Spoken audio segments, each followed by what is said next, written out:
হযরত হাসান বসরি বহু আগের জমানার মুসলমান, ইমাম হুসাইনের জমানার মুসলমান, তার মানে সাহাবীদের জমানা, তিনি তাবিঈ। শুধু তাবিঈ না, কিবারুত তাবিঈন, অনেক বড় তাবিঈ ছিলেন তিনি হাসান বসরি। আল্লাহু আকবার। বহু সাহাবীর সাথে তার সাক্ষাৎ হয়েছিল। হযরতে হাসান বসরি রাহমাতুল্লাহ আলাইহি, বন্ধু মনোযোগ দিয়ে কথা শুনে যাবেন। হাসান বসরির কাছে এক মহিলা সন্ধ্যাবেলা গেছে, কাঁদতেছে। যে হযরত হাসান বসরি বলে, মা কাঁদো কেন? মহিলা ডেকে বললেন, হুজুর আমার মেয়েটা সকালবেলা মারা গেছে, জোহরের পরে আমি তার জানাজা দাফন কাফন হলো, কবরে কবরস্থ করে আমি আপনার কাছে আসছি। বলে, মা কি জন্য আসছো? তখন ওই মহিলা বলতেছিল, হুজুর আমি আমার মেয়েটাকে দারুণ ভালোবাসি, সে আমার কলিজার একটা টুকরা। হুজুর মেয়েটা কবরে চলে গেল, আল্লাহ তাকে নিয়ে গেল, এখন জান্নাতি নাকি জাহান্নামী আমি কি করে জানবো? দয়া করে আপনি বলে দেন মেয়েটা জান্নাতি নাকি জাহান্নামী। হযরত হাসান বসরি ডাক দেখে, মা মেয়েটা জান্নাতি নাকি জাহান্নামী কি করে বলবো আমি? বলো মা, এটা তো আমার ক্ষমতার আওতার বাহিরে। আহা, কবর আসার পরে পৃথিবীর সব নিঃশেষ হয়ে যায়, দমটা ছাড়বেন সব আপনার পর হয়ে যাবে, দম ছাড়বেন পর হয়ে যাবে, আপনার ঘর থেকে বের করে নিয়ে আসবে, খাটিয়ার মধ্যে করে আপনার বিছানার চাদর দিয়ে ঢেকে রাখবে, অথবা আপনার নিজের কোনো চাদর দিয়ে কাপড় দিয়ে ঢেকে রাখবে। আপনার স্ত্রীর জীবনেও কোনোদিন ওই চাদর, ওই বিছানার চাদর আর কোনোদিন সে ব্যবহার করবে না, বিছানায় কোনোদিন লাগাবে না, কারণ এই চাদর দিয়ে আমার স্বামীর লাশ মরানো ছিল, ভয় করে স্ত্রীর এটা লাশ জড়ানো চাদর, এটা লাশ জড়ানো চাদর। জীবনেও আপনার ছেলে মেয়ের ওই চাদর ব্যবহার করবে না, ওরা ভয় পায়। এটি বাবার লাশ জড়ানো ছিল, এক মুহূর্তেই সম্পর্ক চেঞ্জ হয়ে গেল। পৃথিবী এক মুহূর্তে সম্পর্ক চেঞ্জ, বুঝে যাওয়াটা জরুরি, আমাদের প্রত্যেকের বোঝা উচিত। এক মুহূর্তে সম্পর্ক চেঞ্জ, শুধু দম ফোরাইতে দেরি হবে, আপনার চেঞ্জ হইতে দেরি হবে না। 24 ঘন্টা আপনাকে ঘরে রাখবে না, রাখার সুযোগ নেই। আর শরীরে যদি গন্ধ বের হয় তাতে কোনো কথাই নেই।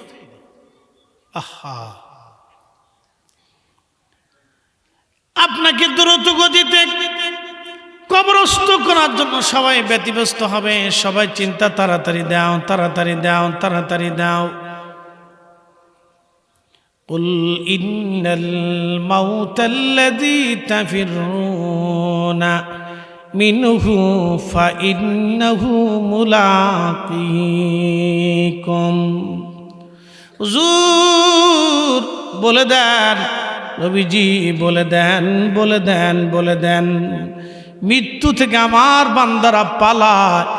নবী গো বলে দেন, এই মরণ থেকে পালানোর কোনো রাস্তা নাই, এই মরণ তার সাথে মোলাকাত করবে। একদিন মাটির ভিতরে হবে ঘরে, মন আমার কেন বান্ধ দালান ঘর। এই নসরপাড় এলাকার 100 বছর আগে যাকে কবর দেওয়া হলো, তার কবর আজ নিশ্চিহ্ন হয়ে গেছে। কথা ঠিক আছে না? তার কবরের পাশে দাঁড়ানোর মতো কেউ নাই আজ। ছেলে ভুলে গেল, নাতি ভুলে গেল, পুতি ভুলে গেল, বংশের মানুষ ভুলে গেল। আপনি আপনার বাবাকে কয়দিন মনে রাখেন? বাবার কথা বাদ দেন, দাদার কথা কয়দিন মনে রাখেন? দাদা চলে গেল, পর দাদা যিনি ছিলেন, আপনি পুতি হয়েছেন, তার কথা আপনি কয়দিন মনে রাখেন? পূর্বপুরুষ সব আজ বাতিল হয়ে গেল।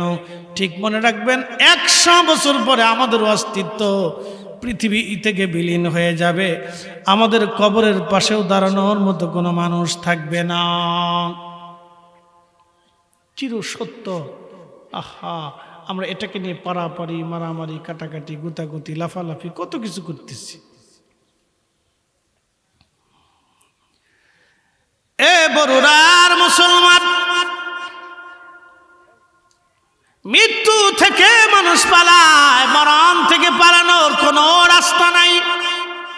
মহিলা কাদার বলে, হুজুর আমার মেয়েটা জান্নাতি নাকি জাহান্নামী আমি জানতে চাই। হাসান বসরি বললেন, মা তুমি বাড়ি চলে যাও, রাত্রিবেলা যখন তুমি ঘুমাইবা মা, ঘুমানোর আগে তুমি এশা পড়বা, এশার নামাজ পড়ার পরের মা সব নামাজ শেষে তুমি 4 রাকাত নফল পড়বা।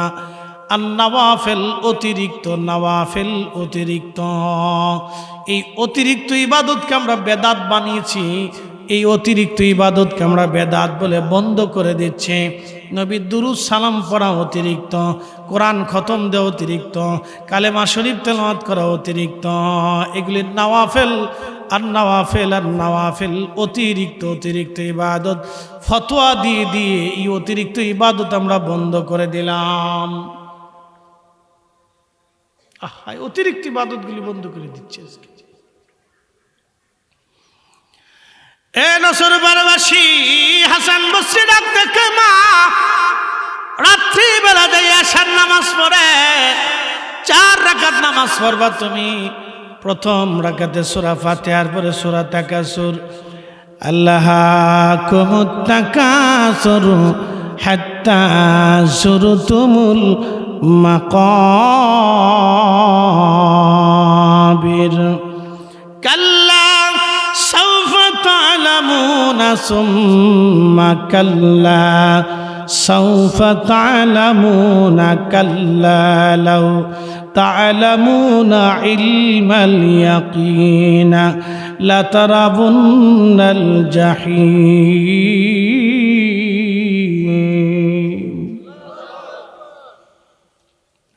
আলহাকুমুত তাকাসুর, মানুষ সম্পদের প্রাচুর্যিক প্রতিযোগিতা করতে দেখে কে কত টাকার মালিক হবে। কথা ঠিক আছে না ভাই? একজন যদি চিন্তা করে আমি যদি একটা চাকরি পাইতাম, অনেকের আছে, যদি আমি একটা মুদি দোকান দিতে পারতাম, তো দিছে মুদি দোকান দেওয়ার পরে চিন্তা করে আমি যদি এই বাজারের বড় মুদির ডিলার হইতাম, হইছে মুদির ডিলার, তখন আবার চিন্তা করে এই বাজারের সবচেয়ে বড় ব্যবসায়ী হইতে পারতাম, তো হইছে বড় ব্যবসায়ী। তখন চিন্তা করে এই বরুড়া থানার সবচেয়ে বড় ব্যবসায়ী হইতে পারতাম, আল্লাহ তারে তাই বানাইলো। বরুড়ার বড় ব্যবসায়ী হওয়ার পরে চিন্তা করে আমি যদি কুমিল্লার সবচেয়ে বড় ব্যবসায়িক হইতাম, আল্লাহ কুমিল্লার বড় ব্যবসায়িক বানাইছে। কুমিল্লার বড় ব্যবসায়িক হওয়ার পরে চিন্তা করে আমি যদি চট্টগ্রাম ডিভিশনের সবচেয়ে বড় ব্যবসায়ী হইতাম, তা আল্লাহ তারও বানাইছে। তখন চিন্তা করলো আমি যদি 10টা ইন্ডাস্ট্রি বানাইতে পারতাম, আল্লাহ তাও দিছে। তখন চিন্তা করে আমি যদি বাংলাদেশের সবচেয়ে বড় ধনী হইতে পারতাম, আল্লাহ তাও বানাইছে। তখন চিন্তা করে আমি এশিয়ার মধ্যে সবচেয়ে বড় ধনী হইতে পারতাম, আল্লাহ তাও বানাইছে। তখন চিন্তা করে আমি যদি সারা দুনিয়ার বড় ধনী হইতে পারতাম, আল্লাহ তাও বানাইছে। তখন চিন্তা করে সারা দুনিয়া যদি আমার থাকতো। আশার শেষ, মানুষের আশার কোনো শেষ নাই। সারা জীবন আশা করতেই থাকে, আশার শেষ। আশা আশায় আমার দিন যে গেল, আশা পূরণ হলো না।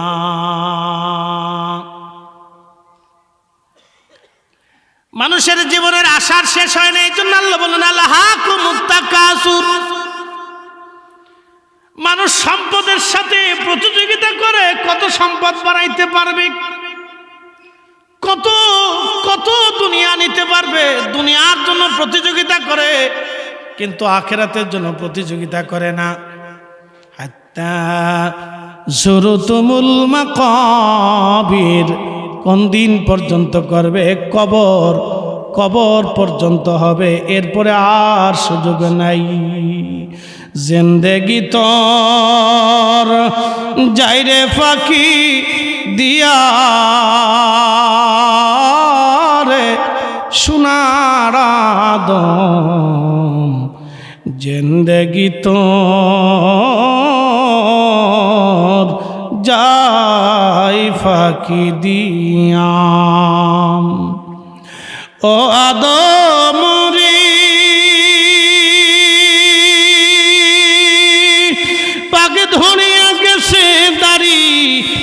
অন্তবাসে গুটাচারি সমন জারি গিয়াছে কুড়িয়ার সোনার আদম জিন্দেগি তো যাই ফাঁকি দিয়া। আশার কোনো শেষ নেই, কিন্তু কতদিন আল্লাহ বলেন হাত্তা সুরতুমুল মাকাবির, কবর কবর পর্যন্ত পারবে, এরপরে আর কোনো সুযোগ নাই। কবর প্রিয় নবী বললেন উম্মত এই কবরের জন্য তুমি সামানা জোগাড় করো। আর দুনিয়া তো মাজরাতুল আখিরা, দুনিয়া হলো আখিরাতের শস্য ক্ষেত। আপনি যত পরিমাণে এখান থেকে রুটি রুজি করতে পারেন আখিরাতের জন্য, এরপরে আর সুযোগ নাই, আর সুযোগ নাই, আর সুযোগ নাই। কত ধনী কবরে চলে গেল। অ্যাটেনশন, মনোযোগ দেন। বাংলাদেশের সবচেয়ে বড় বড় ধনী ইন্ডাস্ট্রির মালিক যারা কবরে চলে গেছে, স্কয়ার কোম্পানির মালিক খ্রিস্টান ছিল, চলে গেল। বসুন্ধরার মালিক কবরে চলে গেল, যমুনার মালিক মারা গেল। আচ্ছা আপনারা বলেন তো তাদের জন্য কি কবর 350 হাত না 3.5 হাত? বাংলাদেশের সবচেয়ে গরিব যিনি বলেন তার জন্য কি 2.5 হাত না 3.5 হাত? 100 টাকা বেশিও না কমও না, বেশিও না কমও না। এখান থেকে ওয়াজ বুঝে গেলেই হয়, সারা রাত ওয়াজ করা লাগে না। তারপর আমার দেশের বহু ভাই আছে বনের জমি বুঝাই দেয় না, বহু মুসলমান আছে এতিম ভাতিজা ভাতিজির সম্পদ বুঝাই দেয় না, বহু মানুষ আছে অন্যের জমি কেড়ে খাওয়ার ধান্দা করে, 1 ইঞ্চি জমিনও ছাড়তে চায় না। বহু আছে। আমার ঢাকা আমার এক মসজিদ, বাপরে বাপ 4 ইঞ্চি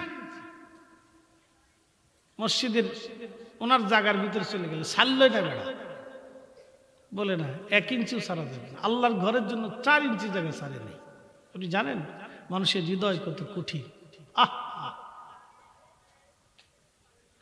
কি আশ্চর্য, 4 ইঞ্চিও ছাড়ে নেই, মাত্র 4 ইঞ্চি। মুসলমান টুপি মাথায় দিয়ে প্রথম কাতারে এসে নামাজে দাঁড়ায়, শয়তান হাসে, কয় বাপরে বাপ, ও তো আমার সে তো বড় সিটার। কি কথা ঠিক আছে না? আমার সে তো বড় সিটার, আমি আর কত বড় সিটার। কত মুসলমানের একসাথে বলি তো আল্লাহু আকবার। 3.5 হাত, 1 ইঞ্চি বেশিও না কমও না। তো হাসান বসরিকে মহিলাকে বলেন, মারে তুমি এশা পরে 4 রাকাত নামাজ পড়বা, 4 রাকাতে সূরা ফাতিহার সাথে তাকাসুর পড়বা, এরপরে তসবিহ হাতে নিয়ে দুরূদ শরীফ পড়তে থাকবা, জপতে জপতে ঘুমিয়ে পড়বা। তো ঘুমের ভিতরে আল্লাহ তোমাকে দেখাই দিবে তোমার মেয়ে জান্নাতে নাকি জাহান্নামে। আরো জোরে বলেন সুবহানাল্লাহ। ইমাম শামসুদ্দিন সাহাবী রাহিমাহুল্লাহ কওলুল বদীর মধ্যে লিখতেছেন, মহিলা চলে গেলেন বাড়ি, এশার নামাজ পড়ে। মা তো পৃথিবীর সব থেকে মা ভিন্ন জিনিস। সন্তান মরে গেলে সবাই ভুলে গেল, মা ভুলে না। ওই কবর দূরে দাঁড়ায় দাঁড়ায় কবর দেখে দেখে কান্দে, সন্তানের বিছানা ধরে কান্দে, বই ধরে কান্দে, কাপড় ধরে কান্দে, স্মৃতি মনে করে করে মা কাঁদতে থাকে। তো রাত্রিবেলা বেচারি এশার নামাজ পড়ে সূরা তাকাসুর দিয়ে 4 রাকাত নফল পড়ে দুরূদ শরীফ পড়তে পড়তে ঘুমাই পড়ছে। আমরা কেন আপনাদেরকে বারবার দুরুদের তাগাদা দিই জানেন? এটা এমন একটা আমল যেটা পড়তে দেরি হয় কিন্তু মদিনা যাইতে দেরি হয় না। না, একসাথে বলেন আল্লাহু আকবার। পৃথিবীতে আর কোনো আমল নাই যেটা পড়ার সাথে মদিনায় চলে যাবে, আর কিছু নাই, কোনো আমল নাই। এই একটা আমল পড়তে দেরি হবে, মদিনা যাইতে দেরি হবে। একসাথে বলেন আল্লাহু আকবার। পড়তে দেরি করবেন তো মদিনা যাইতে দেরি হবে। এই জন্য আপনাদেরকে বারবার আমরা দুরুদের তাগাদা দিই। বাংলাদেশে এখন নতুন নতুন বক্তা বেরিয়েছে, আল্লাহ মাফ করুক। আহা, আমি নিজে শুনছি, খুতবা শেষ করে একটু জিকির করে ওয়াজ শুরু করলো, একটা 12 দুরূদ শরীফ পড়ে না। আহা, আল্লাহু আকবার। আল্লাহ আমার এই ভাইদেরকে বুঝ দিক, সকলে বলে না আমিন। এই মজলিস কার জন্য পাইছি?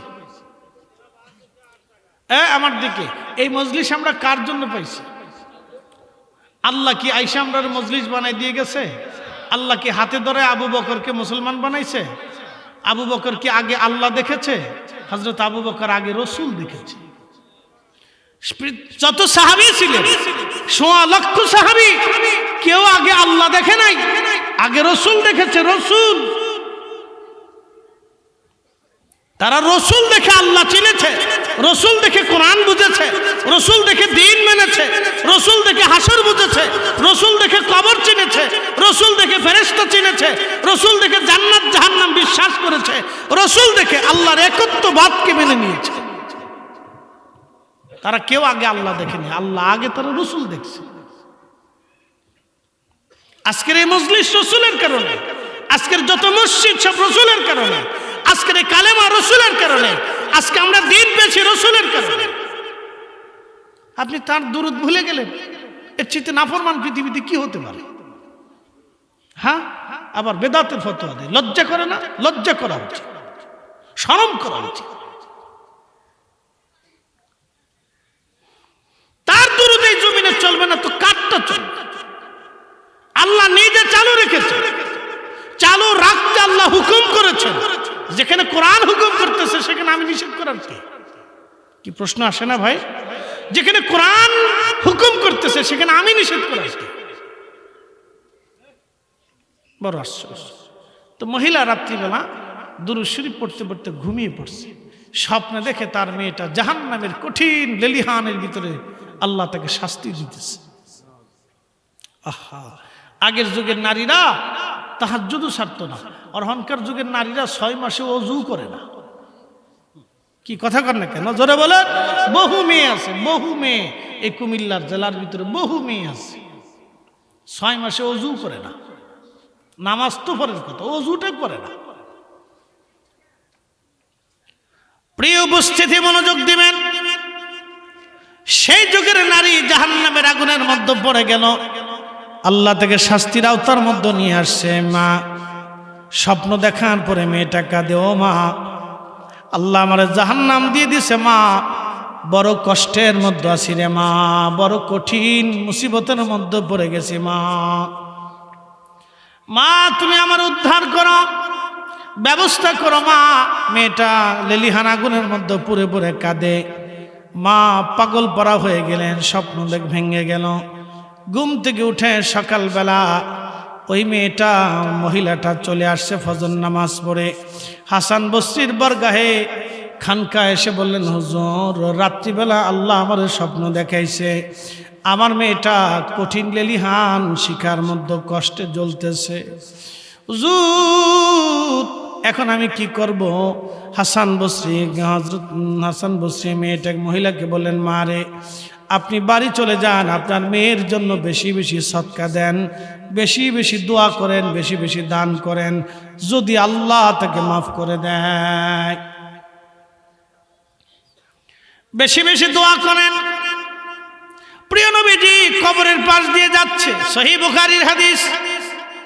হঠাৎ নবী দাঁড়িয়ে গেলেন, পাশে খেজুরের গাছ। নবী বললেন, সাহাবীরা রে, খেজুরের গাছ থেকে ডাল কেটে নিয়ে আসো। সাহাবীরা ডাল কাটলেন, ডালটাকে 2টা টুকরা করলেন। 2টা টুকরা নবীজি 2 কবরে গেড়ে দিলেন। সাহাবীরা বলেন, ইয়া রাসূলুল্লাহ, খেজুরের ডাল কবরে গেড়ে দেওয়ার হেতু কি, কারণ কি? আল্লাহর নবী বললেন, সাহাবীরা এই ডাল যত সময় পর্যন্ত জিকির করবে, জিন্দা থাকবে, তত সময় পর্যন্ত এই ডাল যত সময় তাজা থাকবে, কাঁচা থাকবে, তত সময় ডালটা আল্লাহ আল্লাহ জিকির করবে। এই আল্লাহর জিকিরের কারণে এই কবরের আযাব আমার আল্লাহ হালকা করে দিবে, আমার আল্লাহ মাফ করে দিবে। এই কবরের মধ্যে কঠিন আযাব হইতেছে, আমি দেখতেছি। আমি যা দেখি তোমরা তা দেখো না, আমি যা শুনি তোমরা তা শোনো না। এই কবরওয়ালাদের মধ্যে কঠিন আযাব হয়। আমি খেজুরের ডাল এই জন্য গেড়ে দিলাম, এই ডালের জিকিরের কারণে তার কবর আযাব আল্লাহ হালকা করে দিবে। একবার জোরে বলা যাবে কি সুবহানাল্লাহ? এখন প্রশ্ন, যদি বুঝে থাকেন তাহলে উত্তর দিবেন। খেজুরের ডালের জিকিরে যদি কবরের আযাব মাফ হয়, তাহলে আমরা কবরের পাশে দাঁড়িয়ে দোয়া করলে মাফ হয় না? একসাথে বলেন মাফ হয় না? জোরে বলেন মাফ হয় না? আমার ভাইরা তো ফতোয়া দিয়ে বসলেন যে কবরের কাছে যাইয়া শুধু সালাম দিবেন, আর কিচ্ছু করবেন না। কি বললেন? নতুন মুসলমান, নতুন ইসলামী। আল্লাহ রসুল বলতেন, উম্মত, আমার উম্মতের এক দল বের হবে যে জীবনে যাহা কোনোদিন তোমরা শোনো নাই তাহা তোমরা শুনবে, যা তোমার বাপেও শোনে নাই, তোমার পূর্বপুরুষরাও শোনে নাই, তাহা তারা বলবে। শুধু কবরের পাশে দাঁড়ায় সালাম দিবেন, আসসালামু আলাইকুম ওয়া রাহমাতুল্লাহি ওয়া বারাকাতুহু, শেষ, আর কিচ্ছু নাই। বলে দিল, খুব সুন্দর কথা, একবারে সহজ করে দিছে। আমাদের ফরিদপুরে আগে ওই সিজনে আম টাম আসলে, এই কাঁঠাল টাঠাল পাকলে, এই ধান টান আসলে, এই ধান টান পাকায় সুন্দর করে মিষ্টি পাকাইয়া আমটা মানে দুধ টুধ এনে মোল্লা খাওয়াইতো। আমাদের মসজিদের ইমাম সাহেব হুজুরদেরকে আমরা বলতাম মোল্লা। তো এই হুজুরের মিলাদ শরীফ পরে দোয়া টোয়া করে মোল্লা খাওয়াইতাম, এটাকে বলে মোল্লা খাওয়াই না। তা আপনাদের কুমিল্লাতে কি বলে জানি না, তো হুজুর দাওয়াত আর কি। তা আমাদের অঞ্চলে বলতো মোল্লা খাওয়ায় না। একটা সুন্দর রেওয়াজ ছিল, বাড়িতে ধান টান আসলে হুজুরের দাওয়াত করে সবাই ডাক টাক দিয়ে মিলাদ টিলাদ পরে হুজুরের সবাই মেহমানদারি করতো। এটা একটা দোয়া খায়ের হইতো। কথা ঠিক আছে না ভাই? এখন আমের জায়গা আম আছে, দুধের জায়গা দুধ আছে, কিন্তু মোল্লার কপালে নেই। আচ্ছা, কারণ কি? এটা কি আমের দোষ না দুধের দোষ? দোষ কার? মোল্লা কয় মিলাদ হারাম, পাবলিকে কয় ফাইসি আরাম। এখন যদ্দুর করেন কিনে খান গে, আমরা ফিরি খাওয়াইতাম না। ফিরি খান গে, এখন কিনে খান। শোনেন, আমরা আমাদের কারণে আমাদের ইজ্জত নষ্ট করছি। প্রিয় উপস্থিতি, আমার একটা কথা চিন্তা করেন যে কবরের পাশে খেজুরের ডালের জিকিরে কবরের আযাব মাফ হবে। আল্লাহু আকবার। না না, জোরে বলেন আল্লাহু আকবার। তাহলে উলামা ইকরাম, তলাবে ইকরাম নিয়ে, মুসলমান নিয়ে কবরের পাশে দাঁড়ায় যখন দোয়া হবে, তখন কি মাফ হবে না? ওই মুর্দেগানের বাড়ি এসে যখন মুরব্বীরা জিকির লা ইলাহা ইল্লাল্লাহ জিকির খতম করে, কোরআন শরীফ তেলাওয়াত করে, তখন কি কোরআনের সব জিকিরের কারণে কবরের আযাব মাফ হতে পারে না? তাহলে আমরা কেন এটা বন্ধ করতেছি ফতোয়া দিয়ে? তাহলে ফতোয়া দিয়ে এটা কি বন্ধ করা জরুরি না সুদ বন্ধ করা জরুরি? হ্যাঁ, জোরে বলেন। এই পতিতালয় বন্ধ করা জরুরি না এটা বন্ধ করা জরুরি? তারা আজকে পতিতালয়, একটা পতিতালয় দেশের আলেমরা বন্ধ করতে পারে নাই। তারা মিলাদ বন্ধ করে দিচ্ছে, দোয়া বন্ধ করতে আইছে। ওনারা মনে হয় আল্লাহ দোয়া বন্ধ করার জন্য দুনিয়াত পাঠাইছে আর কি। একটা পতিতালয় বন্ধ করতে পারে নাই, একটা এনজিও বন্ধ করতে পারে নাই, স্থানীয় এনজিও পারে নাই। পারছে? এই স্থানীয় কত কুমিল্লাতে স্থানীয় এনজিও আছে, হাজার হাজার এনজিও আছে বাংলাদেশে, হাজার হাজার ব্যক্তিগত এনজিও। তারা নিজেরা টাকা দিয়ে সুদের কারবারি করে, 2300 সুদের কারবারি। কথা কর না কেন? কষ্ট হইতেছে? 2300 সুদের কারবারি করে, 2300 সুদ, বুঝেন? চক্রাকারে সুদের কারবারি করে। আজ পর্যন্ত আমরা আলেমরা ফিটাইয়া বাইরিয়া কোনোদিন এনজিও বন্ধ করতে পারি নাই। আমরা এসে খালি ফতোয়া মারতেছি দোয়া বন্ধ করো। আমরা মনে আল্লাহ এর লাগি দুনিয়াতে পাঠাইছে। প্রিয় উপস্থিতি, এগুলো আমাদের জন্য অশুভ সংকেত। আল্লাহ আমাদেরকে কবুল করুক, সকলে বলে না আমিন। হাসান বসরি কিভাবে শিখাচ্ছেন আপনি দেখেন। সেই জমানার মুসলমান, সাহাবীদের জমানা। কোন জমানা? না একসাথে বলেন, কোন জমানা? ইমাম হুসাইনের জমানা। ইমাম হুসাইনের জমানা, সাহাবীদের জমানা। রাসূল নিজে শিখাইলেন খেজুরের ডাল কেটে দোয়া করাও। আল্লাহু আকবার। প্রিয় উপস্থিতি, মনোযোগ দিবেন। হাসান বসরি পরের দিন রাত্রিবেলা ঘুমিয়ে আছে, স্বপ্ন দেখে জান্নাতের আলিশান প্রাসাদের সামনে দিয়া নদী প্রবাহিত, সুন্দর ঝর্ণার পাশে মোহনা দিয়ে একটা সুন্দর মেয়ে, খুবই চমৎকার, জান্নাতের ভিতরে দিয়ে সুন্দর পোশাক পরে, স্বর্ণখচিত মণিমুক্তা খচিত পোশাক পরে মেয়েটা হাঁটাহাঁটি করে। হাসান বসরি বললেন, এ মেয়ে তুমি কে? জান্নাতের উচ্চ মাকামে তুমি হাঁটাহাঁটি করো, পরিচয় কি তোমার? মেয়েটা ডাক দিয়ে বলল, হুজুর আপনি কি আমাকে চিনেন নাই? আমার জন্য আমার মা আপনার কাছে গিয়েছিল, আপনি আমার মাকে দোয়া শিখিয়েছিলেন, রাতের আধারে সেই দোয়া পড়ে, মা আমার এই ইস্তেখারা করার কারণে আমার মা আমাকে স্বপ্ন দেখেছিলেন, আল্লাহ আমার এই জাহান্নামে দেখেছেন, পেয়েছিলেন মা। হাসান বসরি বললেন, মেরে মা রে, তোমার মা তো তোমাকে জাহান্নামে পেয়েছিল, তুমি জান্নাত পাইলা কেমনে? আল্লাহ তোমাকে কেন মাফ করলো বলবানি? মেয়েটা ডাক দেয় বলে, হুজুর আমার মা আমাকে যে কবরের মধ্যে দাফন করেছিল সেই গোরস্থানে ৭০,০০০ কবর ছিল হুজুর। ওই গোরস্থানের পাশ দিয়ে একজন আল্লাহর ওলি যাওয়ার সময় তিনি দাঁড়ায়া দুরূদ শরীফ পড়ে, আমার রসুলের দুরূদ পড়ে পড়ে আমাদের কবরওয়ালাদের জন্য দোয়া করেছিল, দুরূদ দুরূদ দুরূদ দুরূদ। খালি তো বন্ধ করার অভিপ্রায় লাগছে।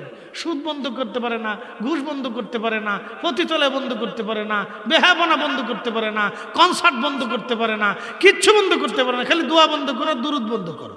ওনার আল্লাহ ওনারা এর লেগে বাড়িয়েছে দুনিয়াতে।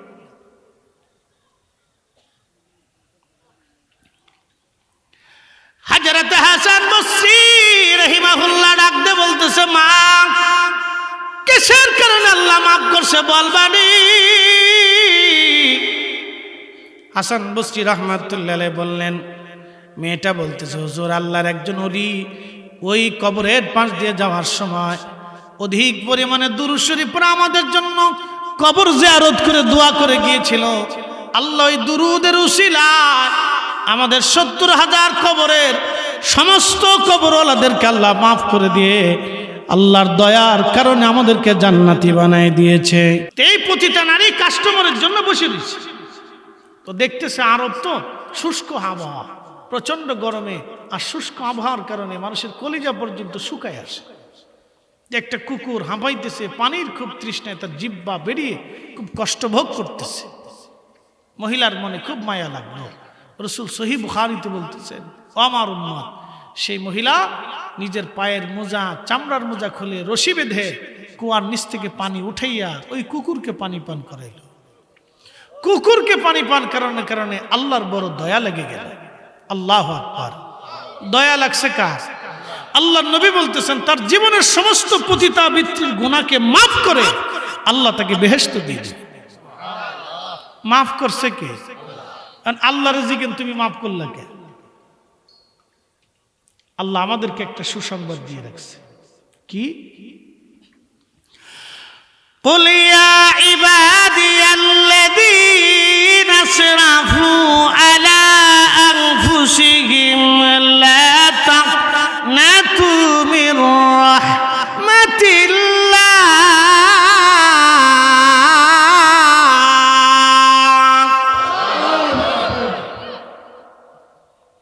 হে আমার বন্ধু, হাবিব আমার, আপনি বলে দেন, হে আমার বান্দারা, নিজের নফসের সাথে যত জুলুম করো, যত কবিরা গুনাহ করো, চিন্তার কোনো কারণ নাই। আমার রহমত থেকে তুমি নিরাশ হইও না। শুধু কি এখানে আল্লাহ শেষ করলেন তা না, আল্লাহ আরো বাড়ায় বলেন, ইন্নাল্লাহা ইয়াগফিরুয যুনুবা জামিআ।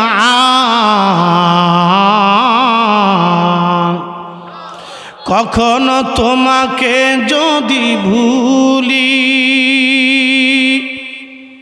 হেদায়েতের আলো জেলে নিয় কাছে তুলি, ঠাই দিও প্রিয়তম অগমহিয়ান। তুমি রহমান, তুমি মেহেরবান। অন্ধ গাহে না শুধু তোমারি গুণগান, বুঝে বুঝে না তব শান। তুমি রহমান, তুমি মেহেরবান। বুঝতে অসুবিধা হচ্ছে? ইন্নাল্লাহ, আল্লাহ কত বড় শক্তভাবে বলতেছেন, ইন্নাল্লাহ, নিশ্চয় আল্লাহ, ইয়াগফিরুয যুনুবা জামিআ, তোমার সব গুনাহকে আমি আল্লাহ মাফ করব। একসাথে বলেন আল্লাহু আকবার। মাফ করবে কে? কে করবে? মাফ চাবে কে? এটাও আল্লাহ চাইতো না। মাফ কারা চাবে? আমরা। জোরে বলেন কারা? আমরা। মাফ করবে কে? এখন মাফ না চাইয়া, হাত না উঠাইয়া মাফ কেমনে চাবে বলেন? এখন সভাপতি মহোদয়ের সাথে একটা ছেলে বিয়াদবি করছে, ধরেন রাস্তায় আসার সময় বিয়াদবি করছে, তার মা তাকে খুব বকাঝকা করছে, মুরব্বী মানুষ তুই বিয়াদবি করছিস, যা মাফ চা। আর ছেলেটা সামনে এসে কয়, সভাপতি সাহেব মাফ করে দেন। কেমন হবে না বলেন? ছেলেটা সামনে এসে বলতেছে, সভাপতি সাহেব মাফ করে দেন, কেমন হবে বলেন? এটা কি মাফ চাওয়ার ধরন হলো? যদি ছেলেটা এসে ধরে কয়, চাচা আমার ভুল হয়ে গেছে, মাফ করে দেন, তাহলে তখন যে এটা মাফের প্রকৃত যে ভুল, সে ভুল স্বীকার করতেছে, আপনি দয়া করে মাফ করে দেন, আমার ভুল হয়ে গেছে, আপনি মুরব্বী, আমি কষ্ট দিয়ে ফেলছি। কথা ঠিক আছে না ভাই? তা আপনি রবের কাছে কিভাবে চাবেন? ভিখারি 2টা টাকার জন্য বিনয়কে, আব্বা আমি গরিব মানুষ, আমার 2টা টাকা দয়া করে ভিক্ষা দেন বাবা। একটা ভিখারি দুনিয়ার 2টা পয়সার জন্য, 2টা টাকার জন্য, 5টা টাকার জন্য আপনার কাছে নত হয়ে গেল, আর আপনি কুলিল্লাহুম্মা মালিকাল মুলক রব্বে কারীমের কাছে আপনি নত হতে পারতেছেন না। আপনি এসে ফতোয়া মারতেছেন, বন্ধ করে দাও, বেদাত করে দাও, বন্ধ করে দাও, বেদাত করে দাও, শয়তান কোথাকার। সি সি সি সি, মুসলমান কত নিম্ন পর্যায়ে চলে গেছে। আনুগত্য, আপনি হাত তুলে বিনয়ের সাথে যখন রব্বে কারীমের দরবারে হাত তুলে, ইয়া রব্বি রব্বানা আতিনা ফিদ দুনিয়া হাসানা রব্বানা যালামনা আনফুসানা ওয়া ইল্লাম তাগফির আল্লাহুম্মা রাব্বিরহামহুমা কামা রাব্বায়ানি সগীরা, বিনয় বিনয় বিনয় বিনয় যখন কানবেন, তখন আল্লাহর বড় দয়া লাগে, বড় মায়া লাগে। হে বান্দা আর কান্দিস না, যা, তোর জীবনের গুনাহকে মাফ করে দিলাম। পতিতা নারীর যদি মাফ হয়, তাহলে আমরা মাফ হইতো না? আমরা মাফ হবে। আল্লাহ আমাদেরকে রহমত থেকে নিরাশ হতে নিষেধ করছে, এই জন্য মাফ চাইতে হবে। এই জন্য বেশি বেশি কবর জিয়ারত করবেন, বাড়িতে বেশি বেশি করে দোয়ার ইন্তজাম করবেন, কোরআন খতম দিয়ে আব্বা আম্মার জন্য দোয়া করবেন, মসজিদে দান করে বাবা মার জন্য দোয়া করাবেন। কোন কারণে মাফ হবে আমরা জানি না, কোন কারণে ক্ষমা হবে আমরা কেউ জানি না, বলতে পারবো না। শয়তান আল্লাহকে বললেন, রাব্বি 9 লক্ষ বছর ধরে ইবাদত করলাম, বিনিময়ে কি কিছু পাই না? বলে কি চাইস? বলে রব্বুল আলামিন আমার 3টা জিনিস দিবা। আল্লাহ বলেন কি কি চাও? আমি তোমাকে তাই দিব। আল্লাহ তো সবই জানে, সে কি চাবে। আল্লাহ বলেন, শয়তান বলো কি চাও? আজাজিল বলে, ইয়া রব কিয়ামত পর্যন্ত তুমি আমার হায়াত দাও। আল্লাহ কিয়ামত পর্যন্ত তার হায়াত দিল। আর কি চাও? বলে ইয়া রব তামাম সৃষ্টি ঘুরে আসবো, 1 সেকেন্ডের ভিতরে সেই ক্ষমতা তুমি আমারে দাও। কয় সেকেন্ড? আমেরিকা আগুন নিভাইতেছে কয়দিন? নেপছে? আমেরিকার আগুন নেপছে? নিভে নাই।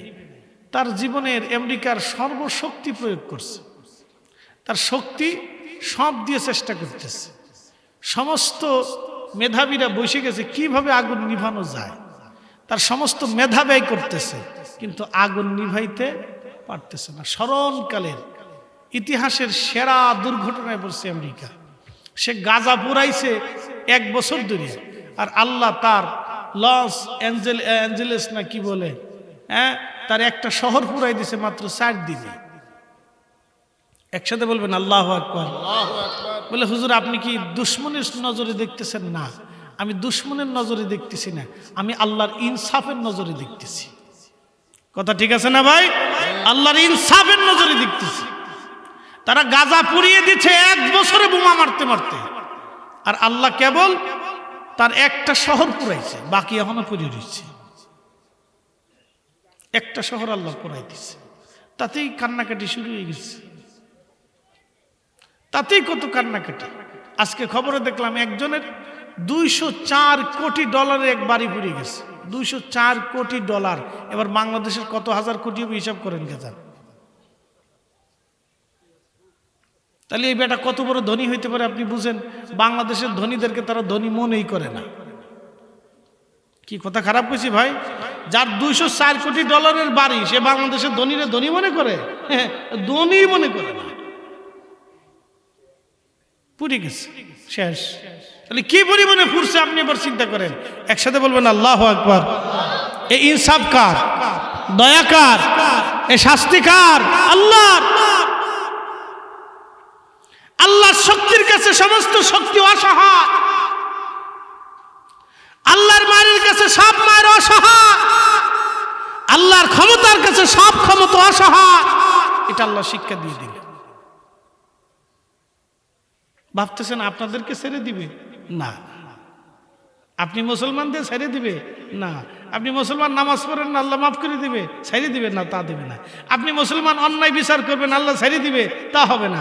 বাংলাদেশের হাজার হাজার গ্রামে 64,000 গ্রাম বাংলাদেশ আছে। 64,000 গ্রামে এখনো ঠিক মতো ন্যায় বিচার হয় না। স্বজন প্রীতির বিচার হয়, আত্মীয়তার বিচার হয়, দলের বিচার হয়, মতের টানে বিচার হয়। কি কথা কন না কেন? জোরে বলেন। তাহলে আপনি শান্তি কিভাবে চান? গজব আমাদের উপরও রেডি আছে, খালি যে কোনো সময় ফেলাই দিবে ঠাস করে। এখনো হয় না।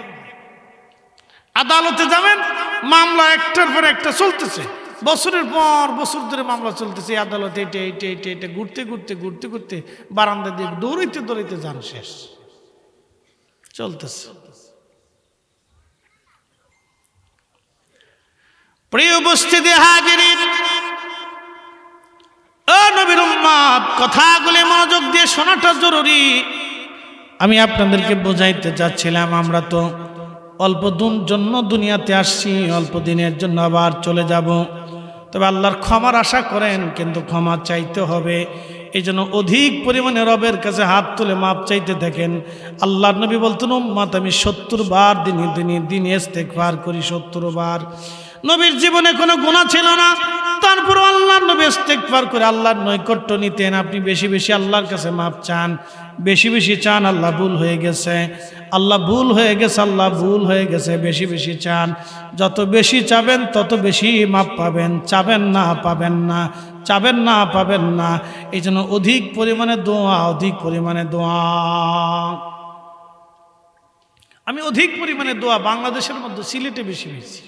সিলেট পুরা ডিভিশনটা, আল্লাহু আকবার। যার বাড়িতে যাবেন, আলেমরা গেলে সাহেব বউকা একটু খাবার টাবার করে, সাহেব আমার লাগে একটু দোয়া করো, একটু হাত উঠাও, আল্লাহর দরবারে একটু হাত উঠে আমার লাগে দোয়া করো। তারা দুরূদ শরীফ পড়ে হাত তুলে দোয়া করে। আমি সিলেটের প্রত্যেকটা বাড়িতে এরকম দেখছি।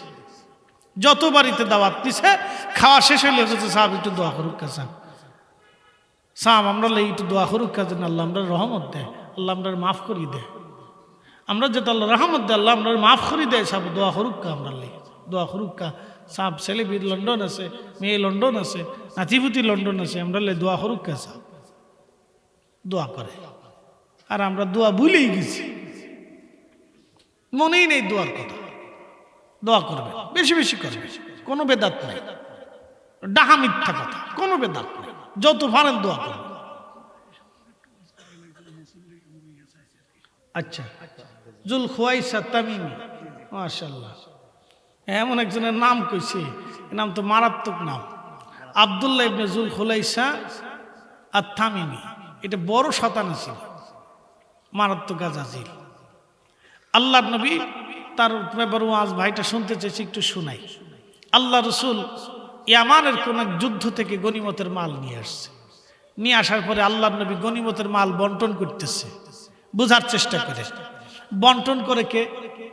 নবী। জোরে বলেন, আমার দিকে দেখেন, শোনেন, বন্টন করে কে? রসুলের বন্টনে ভুল আছে? স্বজন প্রীতি আছে? গোষ্ঠী প্রীতি আছে? রসুল করিম নিজে বন্টন করতেছে। এই জুল খুলাইসা আর তামিমি, সে আল্লাহ রসুলকে ধমক দিয়ে বলতেছে, ইয়া মুহাম্মদ, ইয়া রাসূলুল্লাহ, আদিল মান সাবতা, নবী আপনি ইনসাফ করেন। আপনি তো ইনসাফ করতেছেন না, ন্যায় বিচার করতেছেন না। High high high high high, আল্লাহ রসুলকে ধমক দিয়ে দিচ্ছে। কি বুঝলেন আপনি? এখন শুনেন তার পরিচয়। তার কপালে ছিল সেজদার চিহ্ন।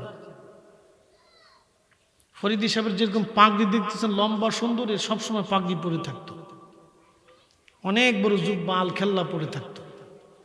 সে যখন নামাজে দাঁড়াইতো, মনে হতো যে সাহাবীদের কোনো নামাজই হয় না, লম্বা সেজদার মধ্যে থাকতো, মাশাআল্লাহ সেজদাকারী কয় ইয়া রব, আল্লাহরে খুশি করতেছে। এই হাদিস থেকে আমাদের অনেক কিছু শিখার আছে, আপনাকে শিখে যাবে। ভাইটা কে আমি জানি না, তো সুন্দর একটা ওয়াজ শুনতে চাইছে। এই লোকটা রাসূলকে ধমক দিয়ে বসলেন, আদিল এ নবী ইনসাফ করেন, মাংসাব তো আপনি তো ন্যায় বিচার করতেছেন না। আল্লাহ নবী জালালি হয়ে গেলেন। প্রিয় নবী ডাক দিয়ে বলেন, এক খামাস বেয়াদব, সৃষ্টিতে আমার মতো কেউ ইনসাফ বলা আসে না, আর কেউ হবে না।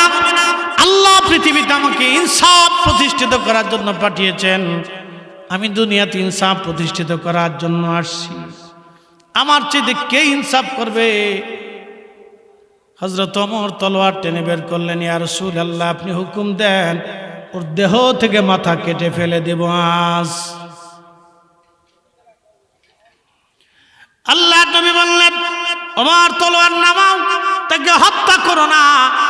এর ভবিষ্যৎ প্রজন্ম কিয়ামত পর্যন্ত আসতে থাকবে, তারা এইভাবে আমি রাসূলের সাথে বেয়াদবি করবে। তাদের নামাজ সুন্দর হবে, ইবাদত সুন্দর হবে, তাদের জিকির সুন্দর হবে, তাদের ইয়াকিন সুন্দর হবে, কিন্তু শানে মুস্তাফার সাথে কিয়ামত পর্যন্ত তারা এরকম আদবহীন হবে।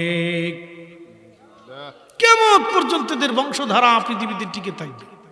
এক দলই থাকবে, তারা রাসূল করিমের সাথে বেয়াদবি করবে, আল্লাহকে প্রাধান্য দিতে যায়, তৌহিদকে প্রাধান্য দিতে যায়, রিসালাতকে ইনকার করবে, আল্লাহকে মহব্বত করতে যায়, রাসূলের সাথে বেয়াদবি করবে। আচ্ছা বলেন, আল্লাহকে মহব্বত করতে যায় রাসূলের সাথে বেয়াদবি করলে আল্লাহ পাওয়া যাবে? হযরত ওমর তলোয়ার টেনে বের করছে, গলার উপরে তলোয়ার ধরছে, ইয়া নবী আল্লাহ আপনি হুকুম দেন, ও সাহস কত বড়, আপনাকে ইনসাফ শিখাতে যাচ্ছে, ওর দেহ থেকে মাথা এখনই কেটে ফেলে দেন। নবী বললেন, সাহাবীরা কিছু সময় পরে দেখবা সে লম্বা সেজদার নামাজে দাঁড়াইছে, লম্বা রুকু করবে, লম্বা সেজদা দিবে। সাহাবে কেরাম চিন্তা করলেন, আল্লাহ রাসূলের কথা সত্য কিনা যায় দেখি। যায় দেখে মসজিদের ভিতরে ঢুইকা লম্বা সেজদা দিয়ে পড়ে রয়েছে। নবী বললেন, তার আখিরাত ধ্বংস, তার জিন্দেগি ধ্বংস, তার নামাজ ধ্বংস, তার জিকির ধ্বংস, তার ঈমান ধ্বংস, তার কালেমা ধ্বংস, তার সব শেষ। আচ্ছা এখন প্রশ্ন করি, বলেন সে তো আল্লাহকে বিশ্বাস করে, আখিরাতে বিশ্বাসী, কবরে বিশ্বাসী, জান্নাতে বিশ্বাসী, জাহান্নামে বিশ্বাসী, ফেরেশতায় বিশ্বাসী, আগের নবীতে বিশ্বাসী, কোরআনে বিশ্বাসী, জিকিরে বিশ্বাসী, হজে বিশ্বাসী, নামাজে বিশ্বাসী, সেজদায় বিশ্বাসী, তো জাহান্নামে যাবে কে? বলেন কে? রাসূল মানছে তো, সে তো মুহাম্মদুর রাসূলুল্লাহ মানে, কিন্তু রাসূলের সাথে বেয়াদবি করছে। আল্লাহ রাসূলের সাথে বেয়াদবি করার কারণে তার জীবনের সব শেষ। ফয়সালা কি আমাদের না আল্লাহ? ফয়সালা কি আমাদের না আল্লাহ? সে তো সাহাবীদের জমানা, সে তো সাহাবী ছিল, সাহাবী ছিল, সাহাবী। বুঝতে পারতেছেন, রাসূলের দর্শে সে সাহাবী ছিল, কিন্তু একটা ভুলের জন্য তার নাম কাটা হয়ে নাম কোথায় আসলো? মুনাফিকের কাতারে।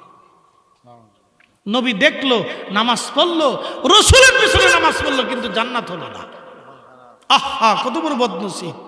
এই জন্য আপনারা সারা জীবনে সূত্রটা মনে রাখবেন যে এইখানে কেউ যদি বেয়াদবি করে লক্ষ বছর ইবাদত হবে, কিন্তু জান্নাত হবে না। এই জন্য আমরা আকাবির যারা ছিলেন, আউলিয়া کرام যারা ছিলেন, তারা হুব্বে রাসূলে নবীর গোলামির থেকে আপনাদেরকে ঢুকাই দিতেন। কি কথা কন না কেন, ঠিক কি না? তাদের জবান থেকে কখনো আপনারা শোনেন নাই রাসূলের শান বিরোধী বক্তব্য, জীবনও শুনবেন না। আল্লাহু আকবার, আল্লাহু আকবার। একজন রাসূলের দর্শে থাকার পরেও তার জান্নাত নসিব হলো না একটা ভুলের জন্য। কেন? সে আল্লাহ রাসূলের সাথে বেয়াদবি করছে। একটা ভুল তাকে ধ্বংস করে দিল। আল্লাহ বলেন, লা তারফাউ আসওয়াতাকুম ফাওকা সাওতিন নবী ওয়া লা তাজহারু লাহু বিল কওলি কাজহারি বাদিকুম লিবাদিন আন তাহাবাতা আমালুকুম। রওজা শরীফের উপরে সুন্দর করে বাহিরে আয়াতটা লিখে দেওয়া হয়েছে। নবীজি বললেন, আল্লাহ বলেন, হে আমার বান্দারা তোমরা শোনো, দরবারে মুস্তাফাতে যদি বেয়াদবি হয়, তোমাদের আওয়াজ যদি উঁচু হয়ে যায়, রসুল করিমের আওয়াজ থেকে যদি তোমাদের আওয়াজ উঁচু হয়, অর্থাৎ দরবারে মোস্তফাতে যদি বেয়াদবি হয়, তাহলে আমার বান্দা তোমরা শোনো, তোমাদের জীবনের যত আমল আছে, আংতাহাবাতা আমালুকুম, তোমাদের জীবনের কোনো আমল আল্লাহর দরবারে কবুল হবে না। না নামাজ কবুল হবে, না রোজা কবুল হবে, না জিকির কবুল হবে, না হজ কবুল হবে, না জাকাত কবুল হবে, না তোমার দান কবুল হবে, তোমার কিচ্ছু কবুল হবে না। তোমার জিন্দিগি বরবাদ, আখেরাত বরবাদ হয়ে যাবে। তুমি আখেরাতে কিছুই পাবা না, সব শেষ। ফায়সালা কার? একসাথে বলেন কার? আমরা কবরে যাব কিনা, হাসরে দাঁড়াবো কিনা, হাউজে কাউসারে পানি লাগবে কিনা, এ লাগলে কার কাছে যাবে? আল্লাহর কাছে। কি হাউজে কাউসার আসেনি এখন? বরাদ্দ দিছে কারে? আল্লাহ। ইন্না আতাইনা কাল কাউসার, আল্লাহর কাছে আল্লাহ হাউজে কাউসার আর রাখে নাই। আল্লাহ বলছে হুজুর ওটা আপনার মালিকানায় দিয়ে দিচ্ছি। একসাথে বলেন আল্লাহু আকবার। শেষ হওয়ার শেষ, আর কষ্ট দিব না। বুঝে গেলে বুঝপাতা, নাহলে তেজপাতা। না বুঝলেও কিছু করার নাই, বুঝলে আপনারও মঙ্গল আমারও মঙ্গল। কথা ঠিক আছে না ভাই? আপনার কবরে আমি উত্তর দেব না, হুজুর এখানে প্রিন্সিপাল সাহেব বসে আছেন, উনি আমার কবরে এসে উত্তর দেবে না। ওনার মহাকালের যাত্রা ওনার একা, আমার যাত্রা আমার একা। ঠিক আপনারা যারা বসে রয়েছেন আপনাদের একা একা যাত্রা করতে হবে, এখানে সঙ্গী কেউ নাই। যদি সঙ্গী পাইতে চান রসুল করিমের গোলামি করে যান, তাহলে ওনাকে পেলেও পেতে পারেন। কথা কন না, ঠিক কিনা? নবীর গোলামি করে যান, পেলে ওনাকে পাবে, নতুবা অন্য কাউকে না। এই জন্য আল্লামা ডক্টর ইকবাল শেরের মাধ্যমে বুঝিয়ে দিয়েছে, কে ওফা তূনে মুহাম্মদ সে तू हम थे रहे, ये जा चीज ही किया लौह कलम थे रहे।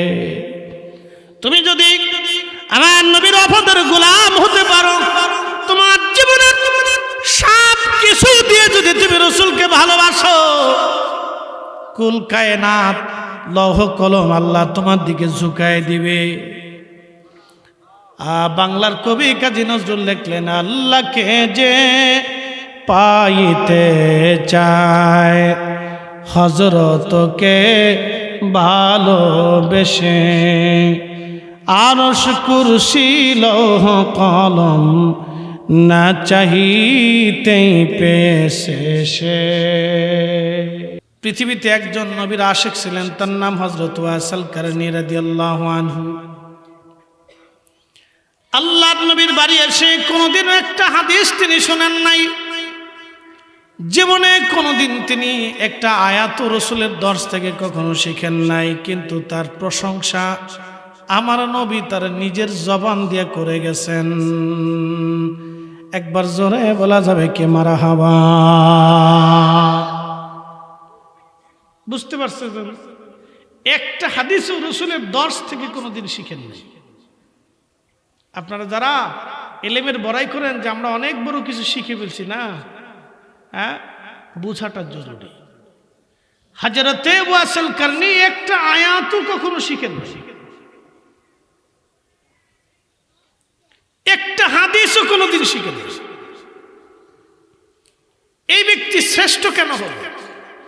সহিহ মুসলিমের কিতাব ফাযাইল ওয়া সাহাবীন নবী বাবু ফাদাইল ওয়াসিল কারনী রাদিয়াল্লাহু আনহু, তার এই বামের ভিতরে তার ফজিলত লেখা হয়েছে। আল্লাহর নবী বলতেন, ওমর যদি কোনোদিন তুমি তার সাক্ষাৎ পাও তো তার কাছ থেকে তুমি তোমার নিজের মাগফিরাতের জন্য দোয়া চেয়ে নিও। কারণ ওমর যদি তুমি তাকে পাও তো আমার উম্মতের গুনাহের মাগফিরাতের জন্য তার কাছ থেকে দোয়া চেয়ে নিও। উম্মতের জন্য কি রসুল যথেষ্ট না? আসতে বলেন কেন, জোরে বলেন। আমাদের জন্য কি রসুল যথেষ্ট না? তো রসুল যথেষ্ট থাকার পরে ওমরকে নবী বলে দিলেন, ওমর আমার ওয়াইসের কাছ থেকে আমার উম্মতের জন্য দোয়া চেয়ে নিও, কারণ আমার ওয়াইস মুস্তাজাবাতুদ দাওয়া, দোয়া করবে তো কবুল হবে, যাহা চাবে তো আল্লাহ তাহা দিবে। একসাথে বলবেন আল্লাহু আকবার। অথচ জীবনে রসুল করিমের দর্শে একটা সেকেন্ডের জন্য বসার সুযোগ হয় নাই।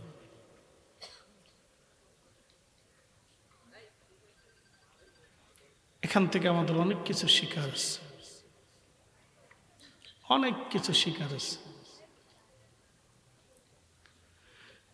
প্রিয় উপস্থিতি, খুব মনোযোগ দিবেন।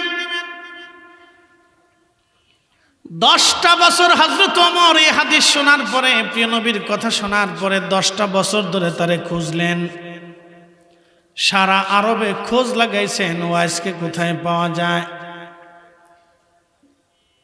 জীবনের শেষ হজ হযরত ওমরের, শেষ হজের বছরে হযরত ওমর রাদিয়াল্লাহু আনহু হজে গেলেন। তাওয়াফ চলতেছিল, তাওয়াফ উনি তাওয়াফ করতেছিলেন। এমন সময় হযরত ওমর বললেন, হে হাজিরা, আপনারা বসে যান, শুধু ইয়ামানের হাজি যারা আছেন তারা দাঁড়ায় থাকেন। আল্লামা ইমাম আবুল ফারাজ ইবনুল জৌজি উয়ুনুল হেকায়াতের মধ্যে 900 বছর আগে লেখেন, হযরত ওমর বললেন, যারা দাঁড়ানো আছেন সব হাজিরা দয়া করে বসে যান, শুধু ইয়ামানের হাজি যারা আছেন তারা দাঁড়ান। এ বাবুরা কথা বলে না বাবা, তোমরা শুয়ে থাকো, তোমরা শুয়ে থাকো, কথাবার্তা কইও না, ঘুমাও।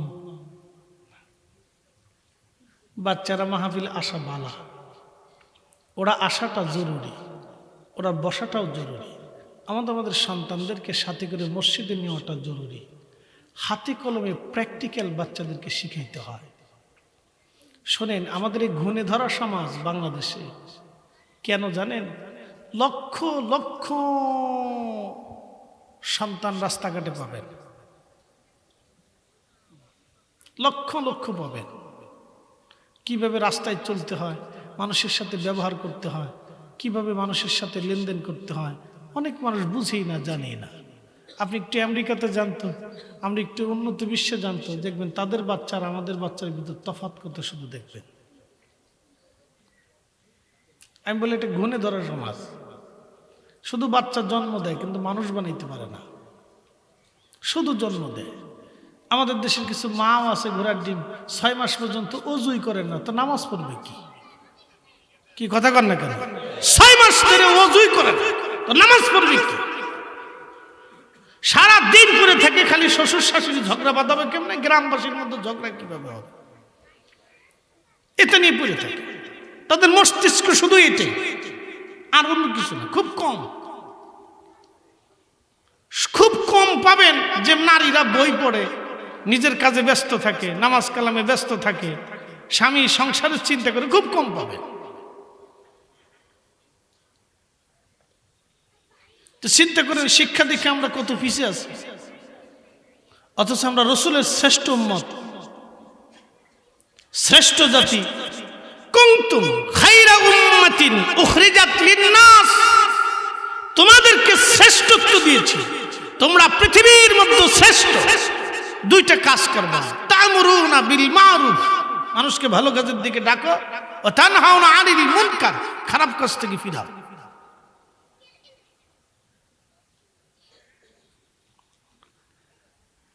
প্রিয় বরুণাবাসী মনোযোগ দিবেন। হযরত ওমর 10টা বছর ধরে তারে খুঁজে কোন জায়গায় গেলে ওয়াইসকে পাওয়া যায়।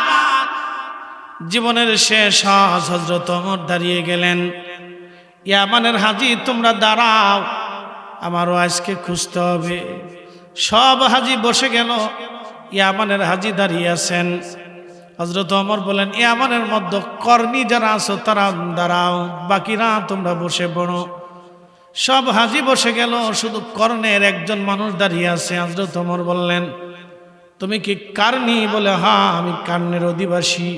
বলে, তোমাদের এলাকায় কি ওয়াইস নামে কাউরে তুমি চেনো? লোকটি ডেকে বলে, আমিরুল মুমিনিন, ওয়াইস নামে আমি একজনকে চিনি, সে আমার ভাতিজা লাগে। কিন্তু হুজুর, আমরা সমাজের মানুষ তারা পাগল মনে করে থাকি, সে সমাজের সাথে মিশে না, নিরিবিলি সারা রাত 24 ঘন্টা ইবাদতে কাটায়, একটা ঝুপড়ি ঘরের মধ্যে সে থাকে, ব্যবসা বাণিজ্য লেনদেন তার কিছুই নাই, খাইলে খাইলো, না খাইলে না খেয়ে থাকে। আমরা তারা পাগল মনে করি, সে সমাজচ্যুত একজন ব্যক্তি, একটা ঝুপড়ি ঘরের মধ্যে একটা কোনায় সে পড়ে থাকে। ইয়ামানের ছেলেপেলেরা খেজুর খেয়ে খেজুরগুলি রাস্তা দিয়ে বিচি টিচি ফেলে দেয়, এই বিচিগুলি টুকায় টুকায় টুকায় টুকায় বাজারে বিক্রি করে, যা খেজুর পায় এই খেজুর খেয়ে ওয়াইস জীবন কাটায়। হযরত ওমর চোখের পানি সেরে সেরে কাঁদতেছিলেন। লোকেরা বলল, আমিরুল মুমিনিন আপনি কেন কাঁদেন? হযরত আমিরুল মুমিনিন ডাক দেখায়, লোকেরা রে, এই লোকটা যাকে পাগল বলতেছে আমার রাসূল তার প্রশংসা তার নবীর জবান থেকে আমি শুনেছি। একবার জোরে বলা যাবে কি আল্লাহু আকবার? আমি আমার রাসূলের জবান থেকে তার প্রশংসা শুনছি, এই লোক যাকে পাগল বলতেছে। কি বুঝলেন? কি বুঝে জানতো? দুইটা কারণে আল্লাহ তাকে সম্মান দিয়েছিল, একটা ইশকে রাসূল, দ্বিতীয় নম্বরে সে মায়ের খেদমত করত।